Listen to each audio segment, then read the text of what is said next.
जौनपुर गांव में सभी लोग मिलजुल कर रहते थे। उसी गांव में मंगलू अपने परिवार के साथ रहता था। वो अपने गधे को नहला रहा था। अरे हमारी प्यारी जमुनिया, तुझे ऐसा नहलाऊंगा कि सब देखते रह जाएंगे। एकदम हीरोइन लगेगी तू। हाँ,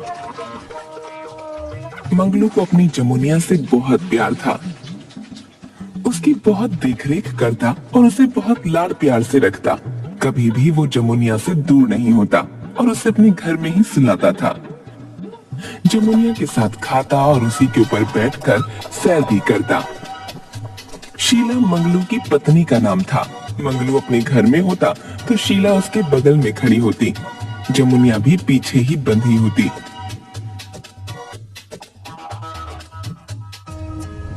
अरे क्या कर रहे हो आप? देख नहीं रही हो क्या? हम अपनी जमुनिया के लिए माला बना रहे हैं। भगवान ही भला करे हमारा।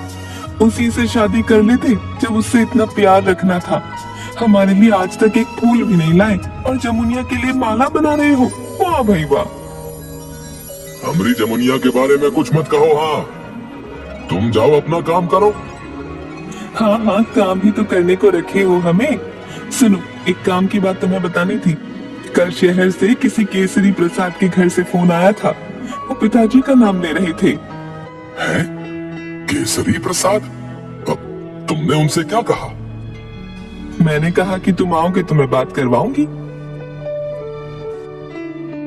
मंगलू अपने घर का टेलीफोन उठाता है और उससे केसरी प्रसाद के घर फोन लगाता है। हाँ हाँ, हम जौनपुर से मंगलू बोल रहे हैं। मंगलू? कौन मंगलू? अरे हम दीनानाथ के बेटे। अरे आपको मेरा प्रणाम है। अच्छा अच्छा, तुम दीनानाथ के बेटे हो। खूब खुश रहो बेटा, खूब खुश रहो। हाँ हाँ, मैंने कल दीनानाथ का हाल चाल पूछने की खातिर फोन किया था। बहुत वक्त बीत गया, बात नहीं हुई थी। कहाँ है वो? जी, हमारे पिताजी तो पिछले ही साल परलोक सिधार गए। उन्हें गंभीर बीमारी हो गई थी। ओहो, अब ये सुन के बहुत दुख हुआ। उसे मैंने बहुत पहले देखा था। मेरी आंखों के सामने बड़ा हुआ था वो। 25 साल उसने हमारे घर पर काम भी किया है। उसके बाद वो रहने के लिए गांव चला गया। जी हाँ, पिताजी आपको भगवान समान मानते थे। हमेशा आपकी तारीफ करते थे और आपके बारे में बताते थे। अब तो पिताजी नहीं है, पर मैं आपकी सेवा कर सकता हूँ। आपके हम पर बहुत एहसान है। देखिए, घर के छोटे मोटे काम होते हैं बेटा। मेरा बेटा विदेश में रहता है। इन सब को संभालने के लिए मुझे एक नौकर की जरूरत थी। अब आपकी सहायता करना हमारा कर्तव्य। आप जो बोलेंगे वो मैं करूंगा। तो तुम शहर आ जाओ और यहीं पर हमारे घर पर रहने और खाने का इंतजाम रहेगा। तुम्हें तनख्वाह भी अच्छी खासी मिलेगी। तुम्हें बस सबका ध्यान रखना होगा। अरे वाह, ये तो मेरा सौभाग्य होगा। ठीक है, मैं आ जाऊंगा।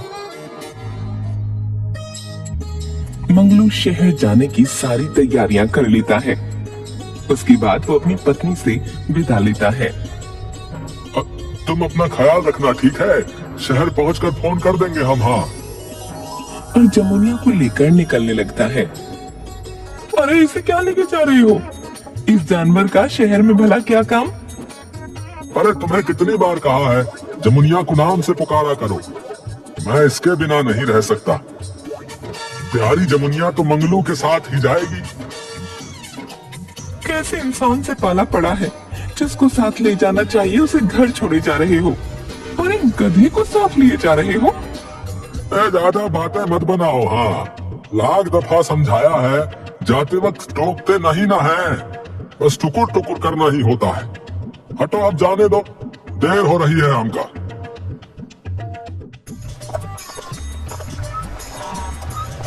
मंगलू केसरी प्रसाद के घर के बाहर पहुंचा वहाँ पर गधे पर चढ़कर अंदर जाने लगा। उसे गार्ड रोक लेता है। अरे भाई रुको जरा, रुको रुको, ये तुम गधे पर सवार होकर कहाँ घुसे जा रहे हो? कौन हो तुम?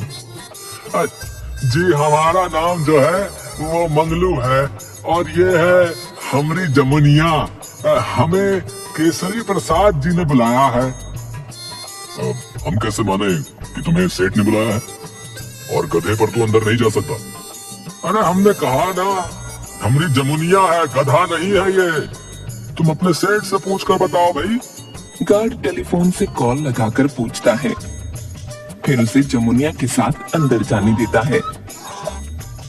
अंदर जाते ही एक 70 वर्ष का बूढ़ा आदमी मंगलू का इंतजार कर रहा होता है। मंगलू जमुनिया से उतरकर केसरी प्रसाद के पैरों में गिर जाता है। अरे नहीं नहीं मंगलू, उठो उठो, आओ, हमारे घर में तुम्हारा स्वागत है। तुम जौनपुर से यहाँ तक गधे पर सवार होकर आ गए। साहब ये गधा नहीं, ये हमारी जान से प्यारी जमुनिया है। हम इसके बिना नहीं रह सकते हैं। वो कहा है ना, हम इसे गांव में अकेला कैसे छोड़ कर आते? बताइए, हम जहाँ रहेंगे वहीं जमुनिया भी रहेगी। हाँ और ठीक है, तुम इसे अपने साथ रख लो। इसके खाने पीने का इंतजाम हम कर देंगे। रहने के लिए एक शेड भी बना देंगे। तभी अंदर से केसरी प्रसाद की बहू सोनिया बाहर आती है। सोनिया बहुत ही मॉडर्न थी और केसरी प्रसाद बहुत ही पुराने विचारों वाले। केसरी प्रसाद के बेटे साहिल ने सोनिया से प्रेम विवाह किया था। सोनिया केसरी प्रसाद की बिल्कुल इज्जत नहीं करती। आओ सोनिया, ये मंगलू है, मैं इसी के बारे में कह रहा था। ये हमारा बहुत विश्वसनीय दीनानाथ का बेटा है। ये घर के कामों में तुम्हारी मदद कर देगा। अरे बुड्ढे, ये सब काम तुम्हारा है। नौकर चाकर तू ही संभाला कर। मेरे पास बहुत जरूरी काम है नौकरों से मिलने के अलावा। मंगलू को सोनिया का ये व्यवहार बिल्कुल अच्छा नहीं लगा। केसरी प्रसाद भी अपनी आंखें झुका लेते हैं। तभी सोनिया की नजर जमुनिया पर पड़ती है। ओह माय गॉड, ये गंदा सा घोड़ा किसका है? नहीं नहीं मैडम, ये घोड़ा नहीं, ये तो हमारी जमुनिया है। जमुनिया? पता नहीं, मैंने आज तक इस जानवर का नाम नहीं सुना। व्हाटएवर, इसे तो प्लीज मुझसे और इस घर से दूर ही रखना। मंगलू और जमुनिया को देखकर सोनिया आंखें घुमाती है। जमुनिया भी सोनिया को देखकर पुकारती है। फिर सोनिया केसरी प्रसाद से कहती है, अरे बुड्ढे, तुझे कल मैंने 1000 रुपए देने को कहा था, अभी तक नहीं दिए? भूलने की बीमारी है क्या? बहू, अभी देता हूँ, बस मंगलू को उसके रहने की जगह दिखा दो। मेरे पास इतना टाइम नहीं है तेरी तरफ फालतू। चुपचाप पैसे निकाल कर जल्दी दे दे। सोनिया पूरे एटीट्यूड में पीछे मुड़ती है। केसरी प्रसाद और मंगलू गार्डन के कोने में जा रहे थे। जमुनिया भी घास खा रही थी। जैसे ही सोनिया पीछे मुड़ती है, जमुनिया उसे जाकर अड़ंगी देती है। सोनिया गिर जाती है, फिर चिल्लाती है, ओह माय गॉड। तभी केसरी प्रसाद और मंगलू मुड़कर देखते हैं। वो देखते हैं सोनिया गिरी हुई है। दोनों दौड़कर उसके पास जाते हैं और उसे उठाने की कोशिश करती हैं। इस पागल घोड़े को तो मैं छोड़ूंगी नहीं। हाय रे, मेरी कमर टूट गई। हाय हाय, अभी क्या भी मैं तुम दोनों को इस घर से निकालती हूँ। नहीं नहीं मैडम, जमुनिया को माफ कर दीजिए। न जाने उसने ऐसा कैसे कर दिया, वरना वो ऐसा कभी भी नहीं करती। जमुनिया ऐसा नहीं करते। चल मैडम से सॉरी बोल, माफी मांग। जमुनिया सोनिया को देखकर फिर से फुफकारती है। सोनिया उसे गुस्से की नजरों से देखती है। केसरी प्रसाद सोनिया को घर के अंदर ले जाती हैं। सोनिया अपनी कमर पर हाथ रखकर किसी तरह चल पाती है। अब दूसरा दिन था।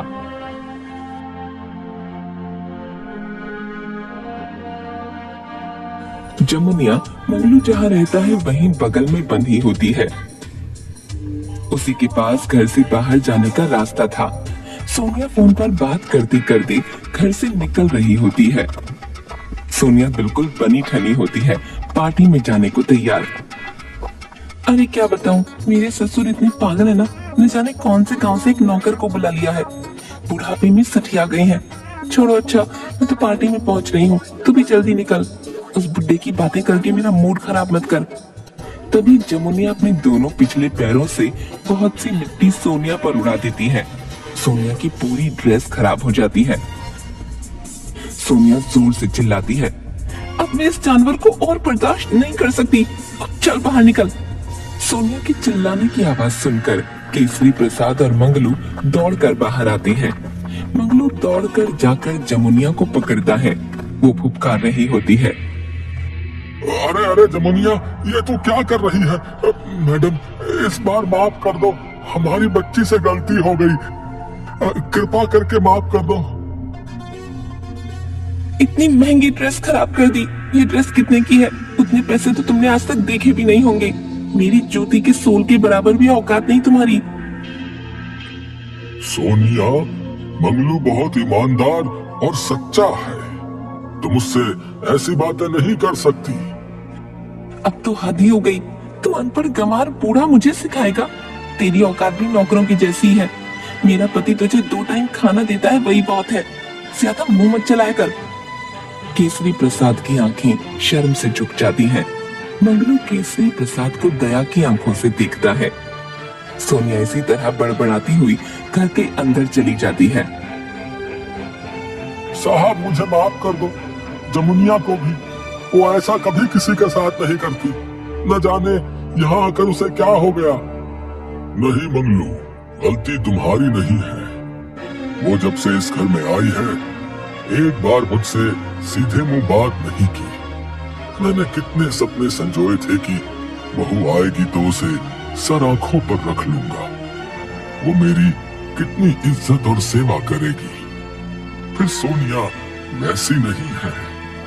मंगलू को केसरी प्रसाद के लिए बहुत बुरा लगता है। दूसरा दिन। मंगलू, जरा इधर सुनना। जी साहब। लो, ये लिफाफा सोनिया के लिए आया है, उसे तुम दे देना। ठीक है। मंगलू वो लिफाफा लेता है और फिर उसे देने सोनिया के पास जा ही रहा होता है। तभी उसकी नजर जमुनिया पर पड़ती है। अरे, जमुनिया के खाने का समय हो गया है, जल्दी से खाना दे देता हूँ, वरना जमुनिया गुस्सा जाएगी। फिर सोनिया मैडम को लिफाफा दे आऊंगा। मंगलू जमुनिया के लिए खाना निकालने लगता है। वो लिफाफा उसने जमुनिया जहाँ खड़ी थी उसके टेबल पर रख देता है। वो खाना लेकर आता है तो देखता है कि जमुनिया वही लिफाफा चबा रही थी। हाय रे दैया, ये क्या हो गया? जमुनिया, तूने क्या कर दिया? हाय राम, हम क्या करें? मंगलू जमुनिया के मुंह से वो लिफाफा निकालता है। जमुनिया आधे से ज्यादा लिफाफा चबा चुकी थी। मंगलू बहुत ज्यादा चिंता में आ जाता है। उसे लगता है कि अब तो उसकी नौकरी गई। अपने पिताजी की सारी कमाई हुई इज्जत डुबा दी। तभी सोनिया मंगलू को पुकारती है। हे यू, बुड्ढी ने बताया कि मेरे लेटर उसने तुझे पहुंचाने के लिए दिए थे, जल्दी दो, बहुत जरूरी है। मंगलू के हाथ में फटा हुआ लेटर था। सोनिया मंगलू की तरफ आती है। हे यू, तुम्हें सुनाई नहीं देता क्या? जल्दी लेटर दो। तभी सोनिया की नजर मंगलू के हाथ में आधे खाए हुए लेटर पर जाती है। सोनिया की आंखें फटी की फटी रह जाती हैं। वो बहुत जोर से चिल्लाती है। केसरी प्रसाद भी वहां आ जाते हैं। क्या हो गया सोनिया बेटी? लेटर में क्या लिखा था? Letter my foot. तुम जैसे लोगों की वजह से मैं पागल हो जाऊंगी। पहले एक बुढ़ा कम था क्या झेलने के लिए, जिसने अपने जैसे एक और को बुला लिया। बस अब बहुत हो गया। अब ना ये बुढ़ा यहाँ रहेगा, ना ही इसके चेले। इन 2 कौड़ी के लोगों के चक्कर में मेरा इतना इम्पोर्टेंट काम बिगड़ गया। ये लेटर लंदन से आया था एक कंपनी से। कितना बड़ा ऑफर था मेरे लिए। बहू, माफ कर देना, गलती हो गई है, शांत हो जाओ। तुम अपना बोरिया बिस्तर बांधकर यहाँ से निकल जाओ। साहिल से मैं बात कर लूंगी। तुम अभी के अभी इस घर से निकलो। केसरी प्रसाद और मंगलू वहां से निकलती हैं। और किसी रोड के किनारे रह रहे होते हैं। केसरी प्रसाद की तबीयत बहुत खराब हो जाती है। मंगलू के पास कोई चारा नहीं बचता। क्या करूं अब, मालिक की तबीयत भी साथ नहीं दे रही। इस शहर में किसी को जानता तक नहीं। पता नहीं कैसे इस मुसीबत से पार लगेंगे। कुछ मदद करो भगवान। मालिक आप चिंता न करें, कोई ना कोई रास्ता जरूर निकलेगा। अरे जमुनिया कहाँ गई? मंगलू जमुनिया को खोजने की पूरी कोशिश करता है, पर वो कहीं भी नहीं मिल रही होती। अंत में थककर वो बैठ जाता है। जमुनिया, ओ जमुनिया, न जाने क्या हो गया है। एक तो साहब की तबीयत इतनी खराब है, ऊपर से जमुनिया भी नहीं मिल रही। समय ही ठीक नहीं चल रहा। तभी वो देखता है कि उन लोगों के पास एक लड़का चलकर आ रहा होता है। वो केसरी प्रसाद का बेटा साहिल था। मैं साहिल हूँ। मैं इतने दिनों से विदेश में था। मैं अपने पिताजी को वापस लेने आया हूँ। सोनिया ने बहुत गलत किया है। जी बाबू साहब, हमने आपको बहुत टेलीफोन करने की कोशिश की, चिट्ठी भी भेजे रहे, पर आपने देखी नहीं। हाँ, मैं काम में व्यस्त था। उस बूढ़े आदमी ने मुझे बताया आपके पिता की तबीयत खराब है, तो मैं जल्दी जल्दी आया। कौन सा बूढ़ा आदमी? उसे कैसे पता चला? मैं नहीं जानता। उन्होंने अपनी पहचान नहीं बताई। कद में छोटे थे, मोटे से और मूछें थी। बस इतना कहा कि तुम्हारे पिता की तबीयत खराब है और वो इस तरफ है, और फिर चले गए। तभी मंगलू देखता है कि जमुनिया भी वापस आ गई। तभी मंगलू को सारी बातें समझ आती हैं। वो समझ जाता है कि जमुनिया कोई और नहीं बल्कि उसके पिताजी हैं। उसके पिताजी ने अपने मालिक केसरी प्रसाद की मदद की है। मंगलू का जमुनिया के लिए प्यार और ज्यादा बढ़ जाता है। जमुनिया भी मंगलू और केसरी प्रसाद की हमेशा रक्षा करती है। केसरी प्रसाद का बेटा साहिल केसरी प्रसाद को अपने घर वापस ले जाता है। वहाँ पर सोनिया से साहिल का झगड़ा हो जाता है। अंत में साहिल सोनिया को घर से निकाल देता है और केसरी प्रसाद की बहुत अच्छे से सेवा सत्कार करने लगता है। मॉरल, इस कहानी से हमें ये शिक्षा मिलती है कि हमें बड़ों का हमेशा आदर सत्कार करना चाहिए, कभी भी उनका अनादर नहीं करना चाहिए। और किसी भी चीज को सच्चे दिल से प्यार करने से वो हमें बहुत बड़ी ताकत देती है। ऐसी कहानी सुनने के लिए हमारा चैनल सब्सक्राइब करें, लाइक करें, शेयर करना न भूलें।